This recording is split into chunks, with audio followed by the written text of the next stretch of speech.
और middle east में युद्ध की आंच अब तेज हो चुकी है। नेतन्याहू का मिशन ईरान अब नए महासंग्राम की तरफ बढ़ चुका है। इस बीच ट्रंप भी रुकने के मूड में दिखाई नहीं दे रहे हैं। उधर ईरान भी झुकने वाला नहीं है। हॉर्मुज स्ट्रेट में गदर और खाड़ी देशों पर मंडराता खतरा। क्या है यह पूरा मामला, देखिए हमारी इस रिपोर्ट में।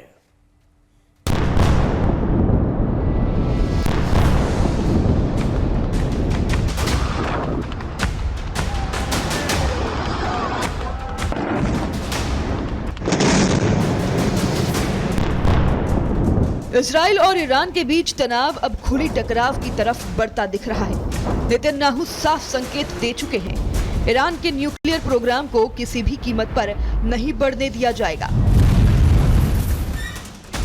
इजराइल का दावा है कि ईरान परमाणु हथियार बनाने के करीब है। तेल अवीव से तेहरान तक बयानबाजी अब मिसाइल और ड्रोन हमलों में बदलती दिख रही है।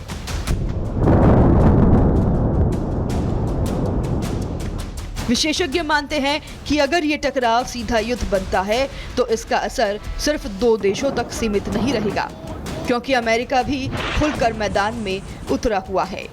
डोनाल्ड ट्रंप ने साफ कहा, अगर हालात बिगड़े तो अमेरिकी सैनिक ग्राउंड पर उतर सकते हैं।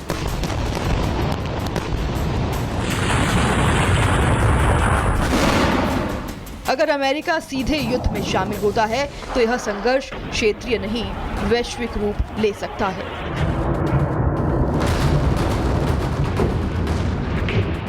स्ट्रेट ऑफ हॉर्मुज ये वही समुद्र का रास्ता है जहां से दुनिया का करीब 20% कच्चा तेल गुजरता है, और ईरान ने जंग शुरू होने के बाद यहां का रास्ता बंद कर दिया है, जिसके बाद से तेल की कीमतों में विस्फोटक उछाल आया है। वैश्विक सप्लाई चेन ठप हो गई है। एशिया और यूरोप की अर्थव्यवस्थाओं पर सीधा असर पड़ा है। ईरान ने पहले भी चेतावनी दी थी कि अगर उस पर हमला हुआ तो हॉर्मुज स्ट्रेट बंद किया जाएगा, और अब ईरान ने ऐसा ही कर दिया है। खाड़ी के देश Bahrain, Iraq, Doha, Dubai, Abu Dhabi, Baghdad, Persian Gulf, Iraq, Haifa और कुवैत, इनकी जमीन पर अमेरिकी सैन्य ठिकाने और दूतावास थे, लेकिन अब ईरान के जवाबी हमले ने सब कुछ तहस नहस कर दिया है। ईरान किसी भी हाल में रुकने वाला नहीं दिख रहा है, यानी युद्ध की आग पूरे गल्फ देशों को अपनी चपेट में ले चुकी है। अमेरिका और इजराइल पहले ही ईरान के सुप्रीम लीडर समेत कई बड़े नेताओं को मार चुके हैं, लेकिन ये जंग थमने का नाम नहीं ले रहा है। रुक रुक के हमले लगातार जारी हैं।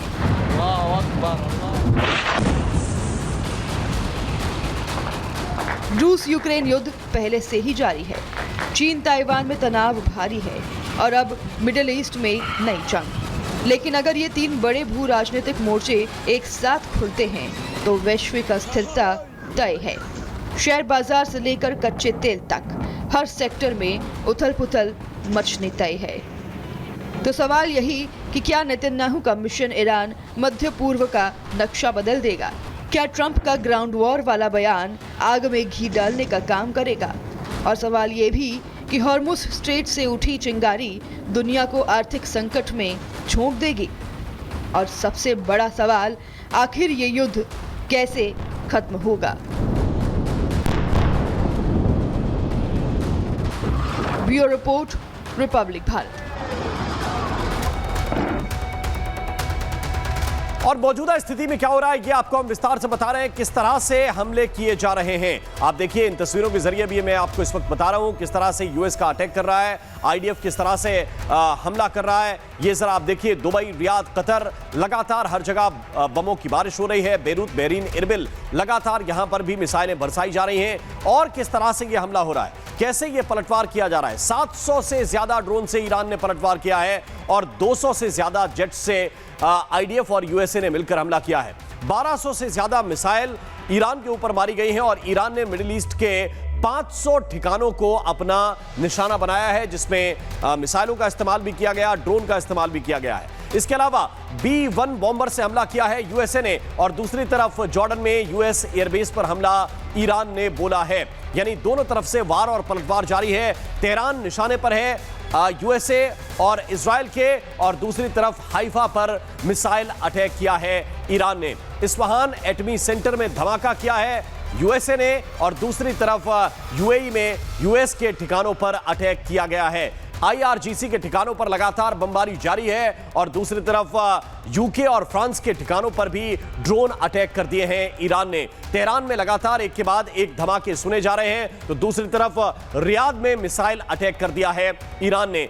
10 ईरानी शिप अब तक दावा किया है यूएस और आईडीएफ ने कि हमने तबाह कर दिए हैं, और दूसरी तरफ बहरीन में यूएस के नेवल बेस को निशाना बनाया था ईरान ने। यानी कि दोनों तरफ से लगातार विध्वंसक हमले जारी हैं, और उसी से जुड़ी हुई ये तस्वीरें इस वक्त हम आपको दिखा रहे हैं। इन सबके बीच एक ब्रेकिंग न्यूज आपको बता दें, बड़ी खबर यह है कि यूएस ने अलर्ट जारी कर दिया है।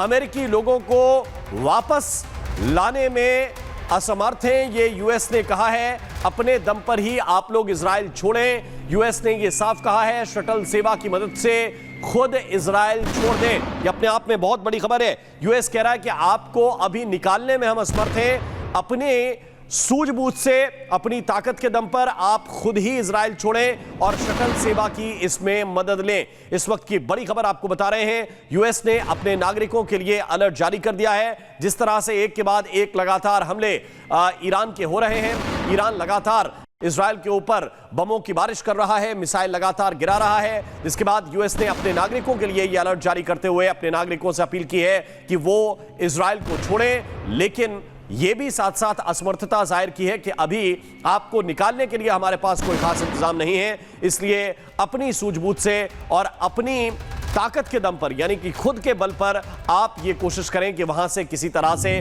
निकल जाएं। क्योंकि आसमान पर इस वक्त किस तरह के खतरे के बादल हैं, ये सब साफ दिखाई दे रहा है। आसमान पर लगातार बारूद बरस रहा है, कहीं भी मिसाइल आकर गिर रही है, और इसलिए आम नागरिकों के लिए ये बात कही गई है।